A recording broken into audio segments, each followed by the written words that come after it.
turn the machine on. First rule. I will do a voicemail for your grandmother if you like. Yeah.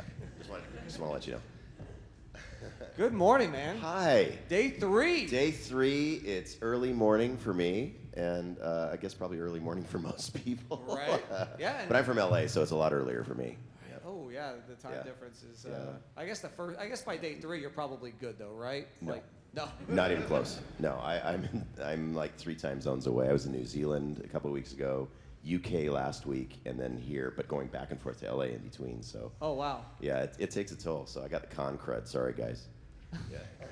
But you got them frequent flyer miles. That's why I do it. Right. Yes. No, I want that companion ticket so I can take my kids on vacation. Absolutely. And green room food. Yes, that's the only reason I'm right. the Yes. green room food, because it is delicious. Right. Yes. And it's most important. It's free. It is. Right, yes. Which is actually how you got your first gig, correct? Like your first audition. By green room food? Oh, well, yeah. Oh, yes. for the food. Oh, yes, for the you food. know this story. Yeah, yes. Yeah. Well, okay, I'll tell you the abbreviated version of this story. For those of you who know it, go ahead and go back to sleep. But I was working in a mailroom at a film studio to finance my music career, because I was a wannabe musician in the 80s, playing in an R&B band opening for heavy metal acts, if you can imagine how well that was going. So in this green we're back to the green room already. In this mailroom where I was working, I was the only non-actor in the building, but I have a deeper voice than most people in there. So the guy who was heading the operation there was casting for a Japanimation program called the Guyver, and he needed somebody with a deep voice to do these creatures called zoonoids. And I said, I don't want to do that. I'm not an actor. I have no idea what I'd be doing. And he goes, well, I'll give you free breakfast and free lunch. And I went, yes. Because I was literally a starving musician. So I went to the studio. They gave me free breakfast and free lunch. And then they finally had me go up to the microphone. They showed me an image of this creature ripping the arm off of another creature and beating him with it. And they said, what would that sound like? And I went, oh, that's easy. And they went, yeah, okay, you're hired. And I went, what? Now I got to work, and I don't know how to do this. Do I still get pizza? And I just had a natural ability to match the movements on the screen, I think because it's a rhythmic thing, and I was a musician, and I was sort of used to that. It just made sense to me. And I haven't stopped doing it since then. I literally worked for food in the beginning, and I did it for like 10 years just for fun and for very, very little money, if it ever paid. And eventually I realized that was the only thing that was making me happy, was doing the voiceover work. And I had all these other terrible jobs to support my lifestyle. And so eventually I quit my job, starved for a few years, and went into voiceover full time. And it turned into this. Who knew? Who knew? And and you've done so many. You're actually a Guinness Book of World Records holder. Yeah, but it's quantity, not quality. Most prolific voice actor in video games, I think is what it was called. Do you know what the number is right now? I don't know. It was 300 something in 2012, and Guinness comes back to me every year and they ask me to verify the new titles. I have no idea because I'm not a gamer, and everything is under a code when we record. So it took us 4 months to go through my IMDb initially and figure out if the ones that were on there were actually correct. Right. I still don't know if, there's probably a whole bunch missing from there. But I think the number is over 400 now. I think it's like 450, something like that, video games. And then I don't know how many characters total. And a lot of the characters are uncredited too. Like on a lot of the Star Wars games, I would go into a session, they book me for 1, 2, or 3 characters, and I'd end up recording 26 characters in one session. I think that was my record. And those are all uncredited, so I have no idea. It's in the thousands somewhere. That's incredible. Yeah. And so you don't play any of you've played any of the games that you have voiced? Not really. Crash Nitro Kart, I think maybe. Yeah, just because I wanted to hear myself go, wow! And most games require opposable thumbs, and I don't have those. Ape-like. I can't do it. It's just too hard. And back in the day when I did play games, I used to play games back when they were really easy, and I would play for like 12 hours at a time, and I just ain't got that kind of time no more. Just lose your day and night, and like, oh, I guess it's 8 a.m. now. Yeah. 3 days later. Right. Yeah. I also want to bring up that your voice is the voice when people hear television or radio commercials for 7-Eleven. Yeah, they're not. I don't know if they're still playing them, but for many, many years, I was the guy who said, "Oh, thank heaven." So I was selling you your little rolling taquitos and all that stuff. Yeah, yeah, that was a fun gig. It was actually a really fun gig. I don't get to do those anymore. Occasionally, I'll do one of those in the context of the Toonami records. Right. So they come through like that, but it's not the same group of people that I used to work for before. Yeah, I'd love that. But I didn't get any free food, in case you were wondering. I would go into the 7-Elevens at the time. It was my first really big commercial campaign. I thought I was going to get rich and buy a house out of it. I didn't realize that when they show those commercials on cable or on radio, you get like one fee and they can use it for 13 weeks, and it's a very small fee. So I quit my job at the time right after I booked 7-Eleven because I thought, oh man, this is it. I'm going to make hundreds of thousands of dollars. I'm going to buy my house. And I realized, $400? Dude, that's like, I get one of those every like 6 months. That's not going to pay my rent. So I thought, well, okay, so I'm the voice of 7-Eleven. I'm going to go into a 7-Eleven just see if they recognize me. This is the first thing that I thought was really out there in the world. And I go in there, and they were actually playing one of my commercials on their on speakers the loop, yes. in the loop in the store.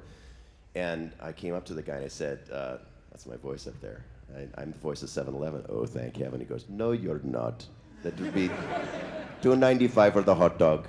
Yeah, I don't have time for you. So, yeah, it was ridiculous. They didn't care at all. So I didn't even get a free hot dog. No really free sad. No free Slurpee. Yeah. Thanks, 7-Eleven. Yeah, you have to work that into your writer next time. I know. My agent wasn't sharp enough on that one. So. Before we start opening this up to questions, so if you guys want to start lining up, I have a question something I want to talk about. A friend of mine, one of our other wrestlers here, Leva Bates, recently attended one of your online courses. Oh, yeah. Yeah, so she said it was great. She can't wait to do the next one. The next one, she just has to find time. Can you talk a little bit about your online courses? Absolutely. Well, first of all, thank her for putting up with me for that hour, whatever course she Yes. watched. I against my own will, I started teaching about 1.5 years ago. I found when I'm doing conventions, it always kind of turns into a teaching moment anyway, and the people around me on my team have been bugging me to teach for years. So kicking and screaming, I had to deconstruct 30 years of doing this because I wasn't formally trained. I don't know how to teach other people to do it. So I actually had to deconstruct everything that I've been doing for the last 30 years and put it into a curriculum form.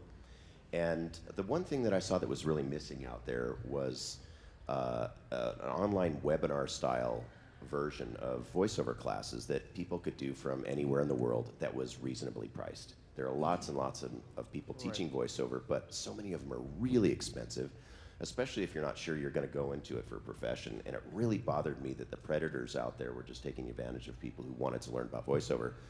So I wanted to create something where it's real-time, real-world information they can use the moment they step into that booth for the first time, and just to help people feel better about themselves and their own skin. It's kind of a personal growth thing in the form of voiceover because I did a lot of that work over 15 years. And it really helped me. It just helped me to function better in the world. So I wanted to try to pass that on. So my first 30 classes are curriculum-based, starting with the foundations of building self-confidence, just being able to express yourself, being comfortable with the sound of your own voice, because I hated the sound of my own voice when I started, and building on that as the foundation, and not listening to other people's opinions, really doing stuff because it makes you happy. That's not stuff that I was taught. I wasn't taught that way. So I built it on that, and then put in all the fundamentals of actually learning how voiceover works and what to do in it, going all the way up to the point where you make a demo reel and get an agent and put yourself out there. And now, once a month, I'm bringing in the best people in the world live. We do all the classes live. So I've had Rob Paulson and Charlie Adler and Kari Walgren and D. Bradley Baker, Bob Bergen, a dialect expert, Eliza Jane Schneider. We've had agents, and I'm bringing in Tom Kane next month. We have some of the very, very best people at the top of their game in this industry that I interview, and I interview them very specifically as to how they do what they do and to pass on any bits of knowledge that they might have accrued over the years. That's great. So yeah, you can find that at bloomvoxstudios.com. I have cards on my table. There's lots of free stuff on the website. And again, I don't like to take people's money unless they feel like they're getting value out of it. So it's a subscription-based service. You can sign on for 1 month, and then I think we have 37 classes already in the archives. When you sign on even for 1 month, you can go back and check out all those classes. It's like 100 hours of classes. And there's an interactive newsletter that we put together with all kinds of insane amounts of information that you really can't find anywhere else. So anyway, it's a really, really good deal, and it's valuable information if you're just interested in voiceover or just interested in doing something creative, so you can feel better, and have an outlet for all the garbage that the world piles on you all the time. That sounds amazing. That's the goal. Yeah. So thank you for asking me about that. I appreciate it. Hello. Hi. I want to know what I can do to get one more season of Megalas XLR. Nice. Chick stick giant robots. Seriously, though, I was actually curious if they did continue with the show. Was there like anything you wanted for Jamie? Like any other stories that you wish you'd gotten to do? I want him to get the green skin chick. That would be good. No, dude, I would have loved to see that progress. I wouldn't care where they went with it. It was such a crazy show, but such a wonderful homage to everything that we love, and really underrated. Cartoon Network just didn't really know what to do with the show at the time and use it as a tax write-off. So I'm not sure if they'll ever be able to get that back, the rights back for that. But if they do, I'm on board. Absolutely. Thank you for watching the show. I'd kill to have it on Blu-ray. Oh, dude, me too. Nice. Hello. Hi. Hello, is this on? It is. Yeah. So, you've had a number of roles. One of my favorite is Tom from Toonami.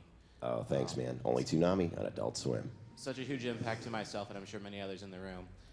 I have a two-part question. What was it like filming that last episode of Toonami when you're Tom 4 and you're giving your final speech? And then what was it like getting the contact that, oh, hey, we're bringing Toonami back?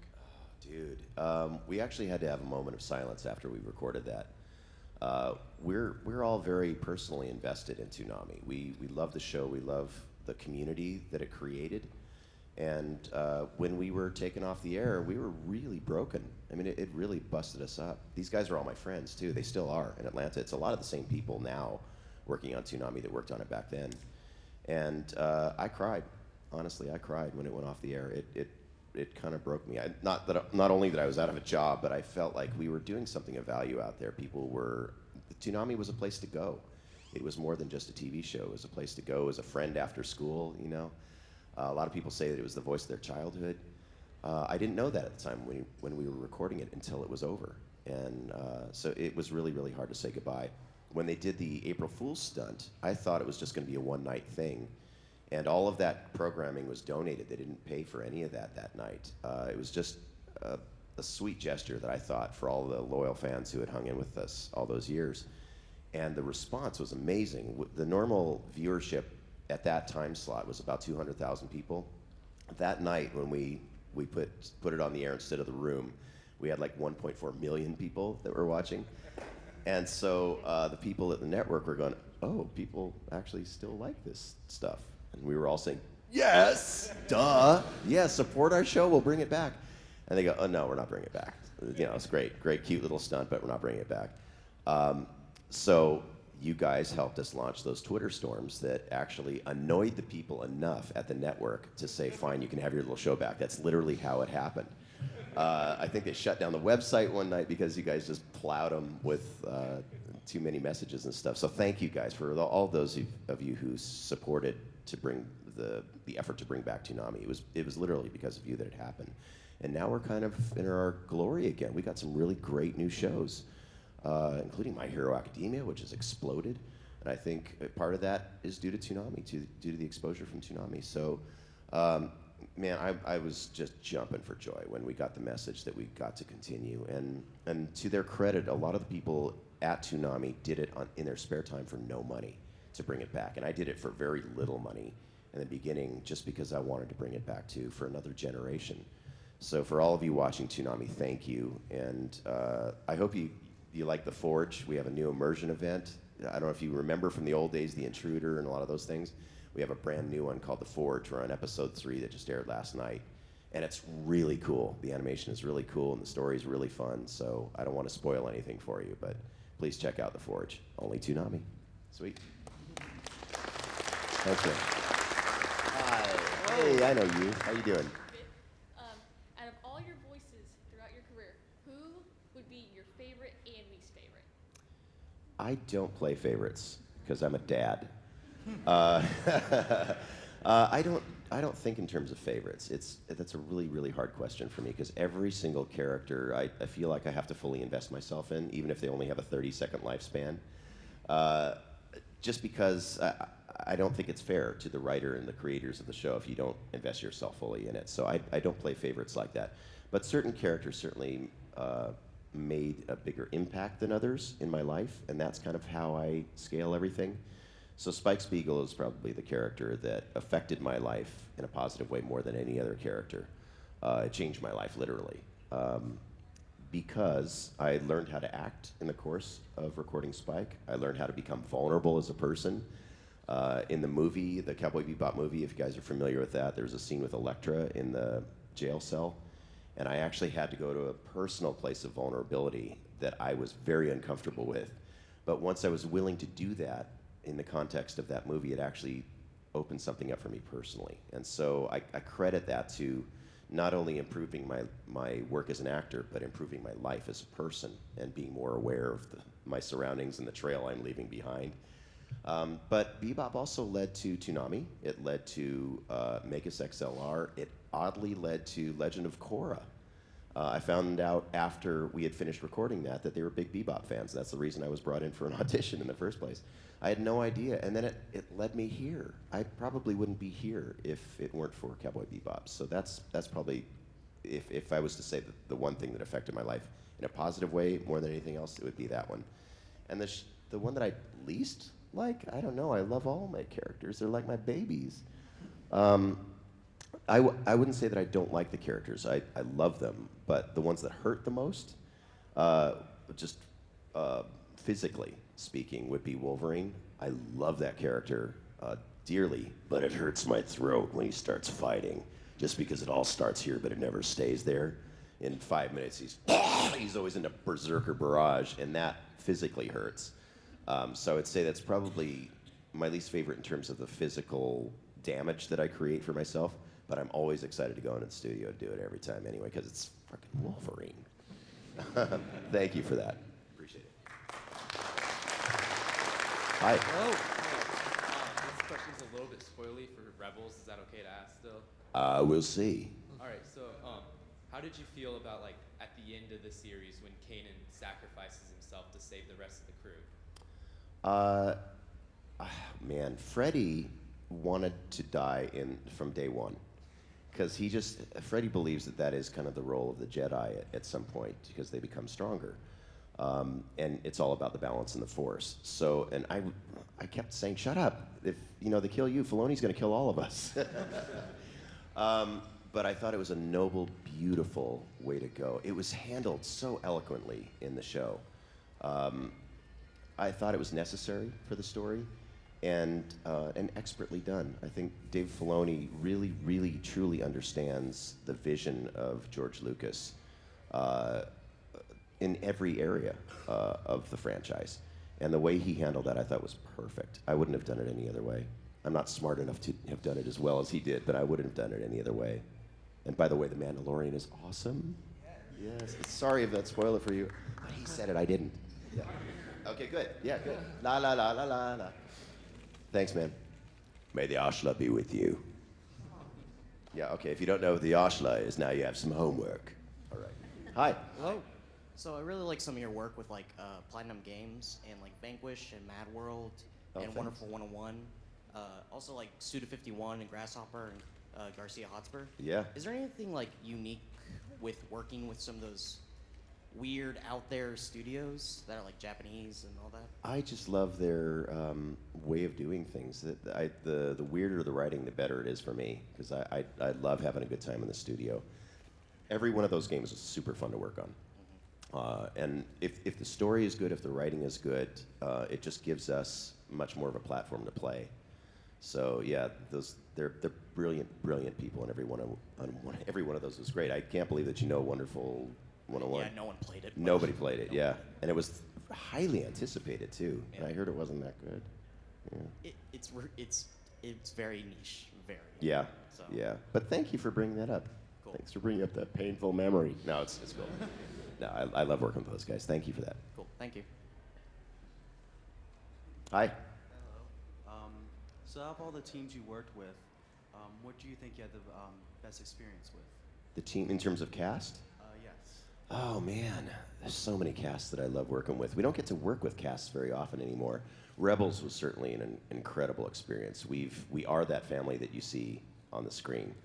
I was just with Taylor Gray last week in the UK, and he's my little brother. I consider him to be my little brother. Vanessa, who played Hera, is my sister. Vanessa I've known for a very long time, but I love her like family. Freddie, not so much. No, I'm kidding. Freddie has become my brother too, and Filoni. I mean, everybody in the cast. Tia is my sister now. We call each other. We hang out together. We have dinners together. We even played a version of Star Wars D&D kind of thing together. We became that family.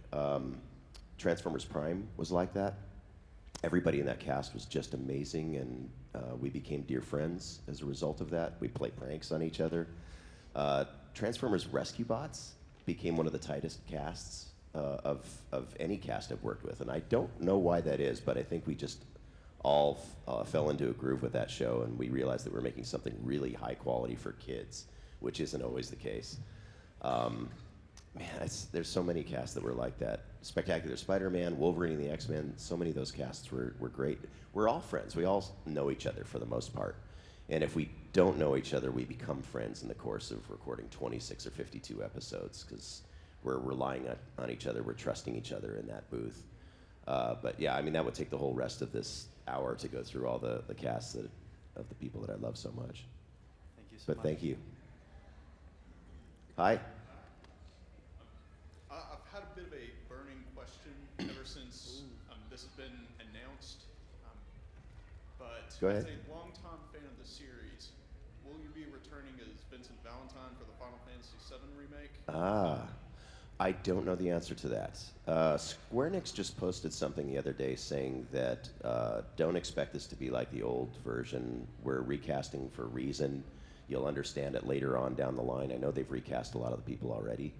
I've let them know in no uncertain terms that I'm ready, willing, and waiting by the phone because I love Vincent. But I haven't heard anything, and I honestly don't know. And even if I did, I couldn't tell you. They'd have to kill me, or I'd have to kill you. Yeah, one of the two.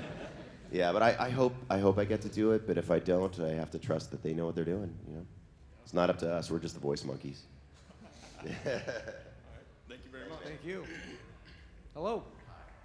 Is there, with getting a chance to replay Tom again, is there any character that you would like to revisit that you didn't get a chance to follow in a certain direction? Oh, or yeah. really close to your heart? That's a great question.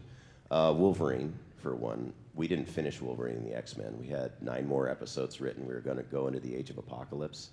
I was really excited about that. I loved that show. I thought it was really faithful to the fandom. So that broke my heart that one didn't go, and I'm not sure it'll ever come back in that incarnation again. Also an amazing cast. Megalas XLR, of course. Spectacular Spider-Man ended before its time, I thought. We were really on a roll with that show, and being a Spider-Man fan, that was a great incarnation of it, and one of the few times I got to play Green Goblin. I loved that. So, yeah, so many of the shows I've worked on got cut before their time. It's just the way the industry works. But those are the 3 that come to mind immediately.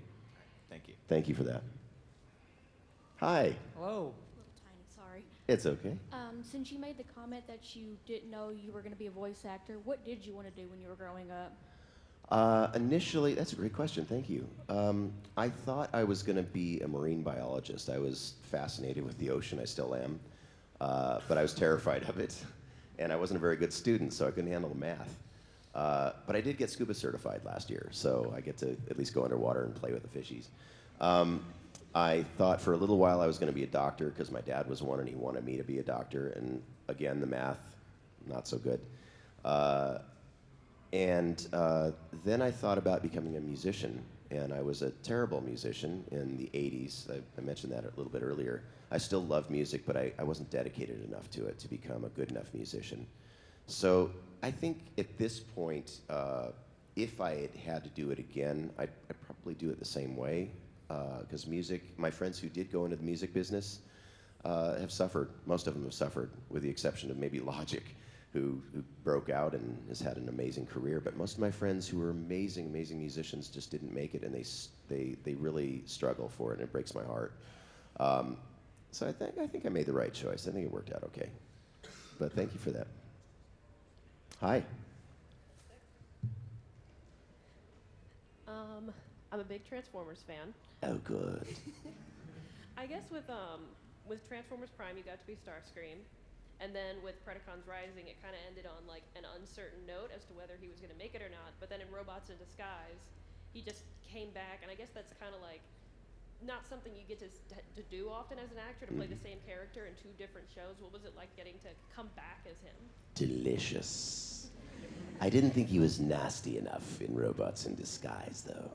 I think he would have been a little more angry. Maybe a little grateful, and then, of course, go right back to the anger. No, it was really fun that they brought me back in that. I was so grateful to get to play that again. I didn't feel like I was done with Starscream in Prime. That's another show that I felt ended before its time. But that's just one of those things. That's a franchise that's run by a toy company, and our shows are basically just commercials for the toys. So, in their infinite wisdom, they do what they need to do to sell the toys. And the problem was that there weren't enough characters in that show because the toys, because the 3D modeling was too expensive. Honestly, in 2D shows, you can make a whole slew of characters and then run out a whole toy line from it. We just didn't have enough variety for them to support a toy line, I guess. And that's literally why the show ended. But to be able to play that again was really, really fun. I love Starscream. Don't tell Megatron. Thank you. Thank you. Hi. Hi. Hello. So, when are you going to finally have that death match with Erdnot Rex? Not doing it, Shepard. I'm retired.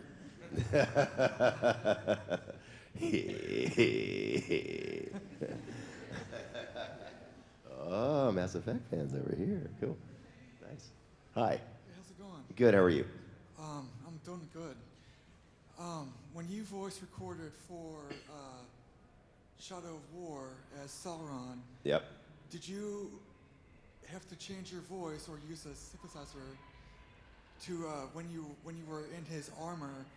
And when flashbacks happened, did you have to learn Elvish? Wow, that's a great question. I just recorded it straight, and they put the effects on after. It's always the best way to do it. So for Sauron, it was probably something like this, the way I recorded it, and then they just added the helmet effect and whatever else you hear in the game. I haven't played, so I don't know what it sounded like ultimately.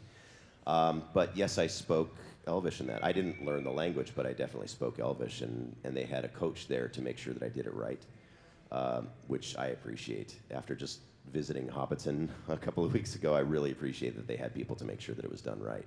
Yeah, the what do they call it? The black tongue, black speech that he was doing. Yeah, it was what they wanted to make sure that was very, very particularly on cue. So we had to do it several times over. Yeah, but a fun experience. I mean, doing anything in that universe is amazing. And Sauron was a lot easier than doing the orcs. I played a lot of the orcs too. So that's mostly just going, yes, I'm going to rip your face off and eat it and put it in my pocket. All the pieces are delicious. It's that kind of stuff. For 4 hours will kill you. Thank you. Yeah, thank you. Hi. I had a simple question. If Yes. they were ever to do a reboot of The Big O, would you come back to do Roger Smith? In a heartbeat. Awesome. Yeah. Big O, showtime! I love that show. Yeah, I didn't have to shout too much except for that thing. It was just, talking about memories in Paradise City. It was really easy in my natural speaking voice. Hi. So probably a simple question, but for the last 20 years, most of us who have started with Cowboy Bebop, wonder, did Spike actually die? That question should really be directed to Watanabe-san, and he's actually had 3 different answers for it. And I'll tell you why. First of all, he said that, oh yes, Spike is very definitely dead. And then he said that he was leaving it to the viewer's imagination. And then a couple of years ago, he said, "Oh no, Spike lived. He's okay."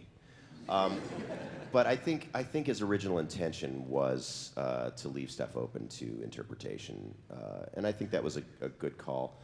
I think it for many, many years I would always say Spike is still alive, and I'll still say that to one degree because I'm engaged to the lady that played Julia in real life now.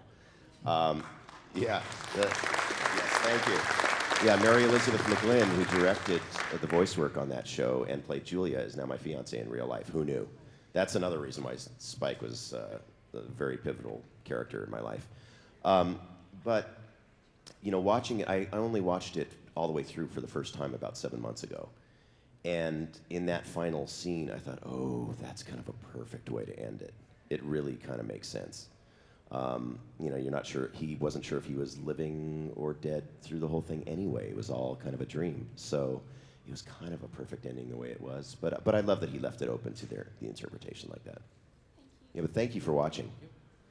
See you, Space Cowgirl. Hi. I have a quick two-parter. Yes, sir. What was your personal experience working with Dave Filoni on Rebels? And the second part is, does he really wear that cowboy hat all the time? Yes, he does. I think it's stapled to his head. No, I've seen him without the hat before, and he has this amazing lock of curls that explodes out of the hat when he takes it off. Dave is, I respect and love that man so much, probably inappropriately so. When we had our sessions scheduled, they would schedule them for about 4 hours every time we would go in for Rebels. We would record with the cast. And sometimes an hour to an hour and a half of that was Dave coming into the booth and talking to us. Just talking to us about how this would interrelate with the rest of the franchise, how it would affect the canon, how it might affect the viewers. He cared about every single little detail to the nth degree. To the point where he invited us to the studio. We got to go to Lucasfilm, and he walked us around to every cubicle. We met every single person who had anything to do with the show. Brought us to Skywalker Ranch, showed us rough footage of the show from time to time, so we'd get to see the process of it.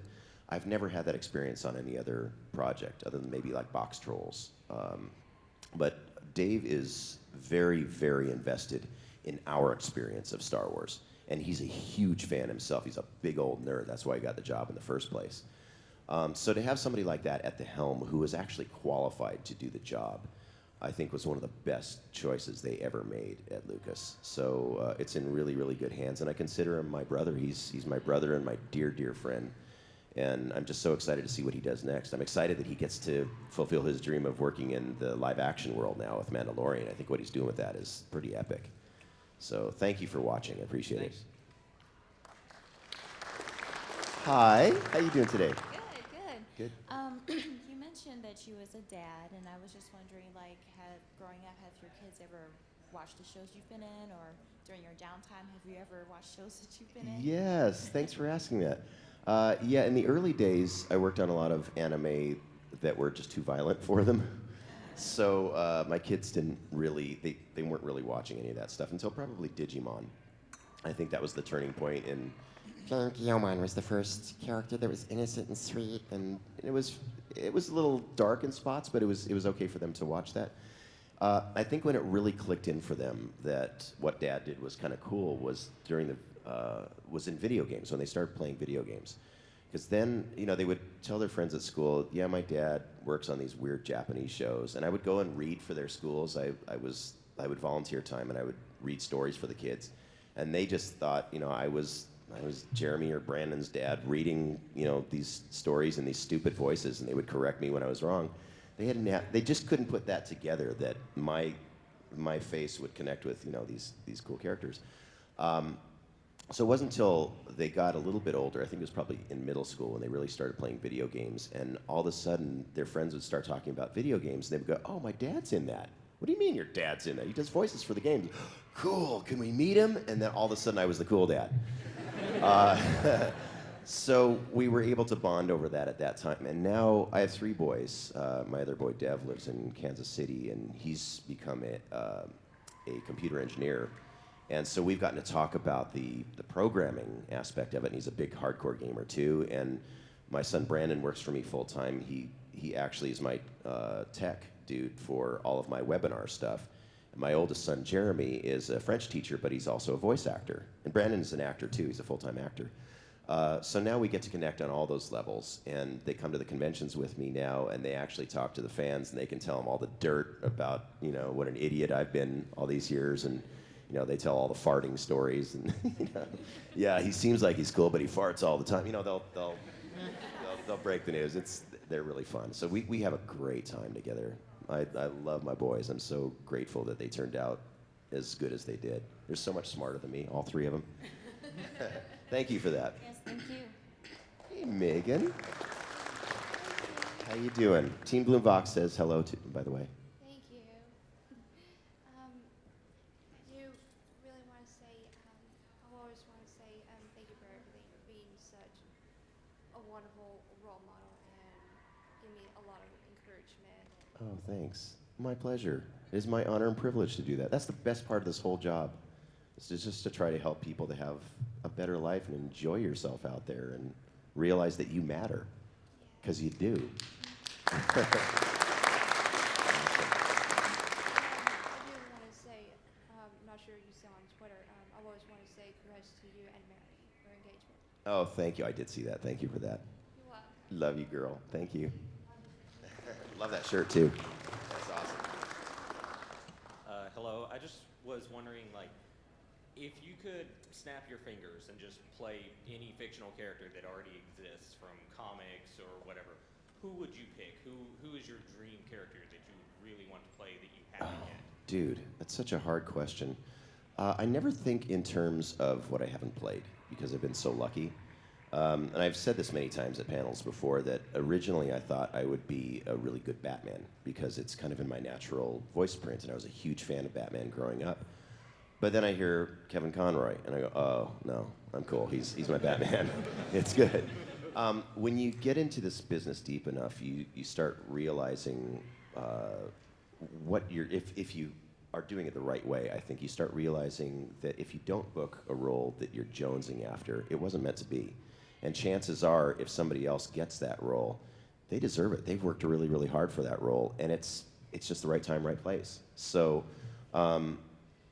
I really don't think in terms of the voices I haven't been able to do, because chances are, if that character exists, somebody I know is already doing it, and they're my friend, and I'm celebrating them, and I'm a fan of them in that way.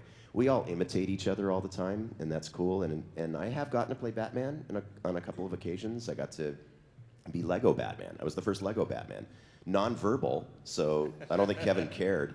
But it was just, whoa. And for me, it was great because I got to go out and buy the action figure for my office. And that's all I really care about. That's what I'm in this for.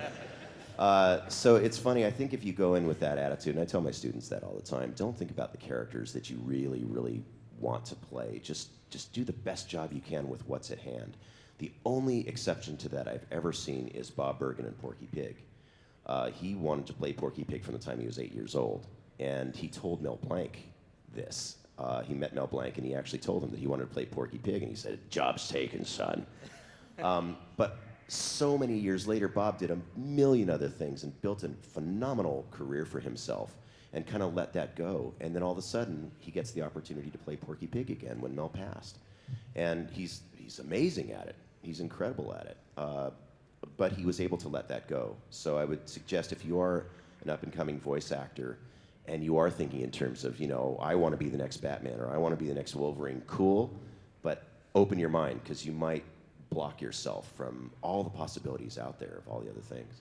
Well, thank you for taking your time for your fans and everything. It's great being able to speak with you. It is my great privilege, man. Thank you. I have the unfortunate task to let you know we only have about 5 more minutes. Okay, speed round then. We'll get through you guys. Yeah, so we're going to get through these, so make them count. How you doing, Space Cowgirl? Yeah. So, do I talk about? Yes. So my question would be, you played Mugen, but then you played Spike. Yes. They're very different characters. Yes. One's very chaotic, one's very moves like water. Yep. How was that playing two different in such a close time period? I wanted to do something completely different for Mugen voice-wise, and they didn't want me to. They said, use the same voice, just pitch it up a little bit, and let the words guide you, and they really did. I think the writing was so good in it that it really defined the characters enough that I didn't have to think about it at all. Plus, in Cowboy Bebop, we got to play. They kind of left us alone, and we created our own version of the show. In Samurai Champloo, we had the Japanese client there in the booth with us the whole time. So they were very, very specific about keeping it true to the original Japanese. So I just did what they told me to do. You know, it was as simple as that. And I feel like the characters were defined by the content. So that's the best thing that you can do as an actor is just trust the process. Thank you for that. Thank you for watching both of those shows. Hi. So Toonami Deep Space Base exists, and with your musical background, if you got the opportunity as Tom, would you make a mixtape? Oh, that would be amazing, dude. I'm not talented enough to do that. But it would be awesome anyway. It would. I don't know how to do a mixtape. I don't know. I'll have to contact Logic and see if he can hook me up. Yeah, his team knows how to do that. Six could help me with that, maybe. I can do beats. I could do it. Thank you. Cool, thank you. What a concept. I never even thought about doing something like that. That'd be amazing. Hi. Hi. I was wondering if you had any unique anecdotal experiences playing Leron in Gurren Lagann. Leron from Gurren Lagann. Do you guys know that character? When I went in to audition for Leron, I wasn't there to audition for that character. I was there to audition for Kamina and a few other characters. And I saw the picture of Leron over on the corner of the desk, and I said, "What's that?" And they said, "Oh, no, that's not for you." And one of my friends was directing the show, and he just didn't want to deal with me doing that, I think. And I said, "No, please, can I please read for that?" And he goes, "No, don't let him do it." And they went, "Oh, yeah, it might be funny." So they handed it to me, and the very first thing I got to say as Leron was, "When you screw it in, give it a hard, manly twist." And the Japanese client was there, and all of them went, "Oh, so cool." My friend Tony Oliver, who's directing, goes, "Oh, no, don't." And so one of the most joyous things in my whole career was just making Tony squirm in every single episode. And for every line you hear Leron do, as awful as it sounds in the final print, there was an awfuler version of it out there. There was enough material to do a whole other show that just made him turn in his seat and have to wash at every break. And I was, oh, God, that made me feel so good inside. Yeah, so I love that show. It was so much fun to work on. Thanks for the question, hon. And watch out for creepy fingers at the con. Hi. Hi. So my question is, out of all of the episodes of Cowboy Bebop, which one was your favorite? Oh, again with the favorite question. See, I don't do well with a favorite question, but I love so many episodes for so many reasons. Well, I think the most special episode was actually the movie because it was the most uncomfortable for me to record because I had to go to that vulnerable place and it changed me, and in retrospect, that was a good thing. And the movie felt really complete to me. It felt like if you didn't watch anything else, at least you got the sense of how the whole rest of the show went by just watching that one thing, so it felt like a complete package. But I love Mushroom Samba, just because it was so weird and wonderful. And Toys in the Attic also, just because I'm a big Aliens fan. And that's the episode that we were able to do live as a cast for live readings and things, and that was really fun. So we made a lot of special memories with that, just doing it live. But thank you for watching the show. I appreciate it. Thank Very you. cool. And thank you, Steve.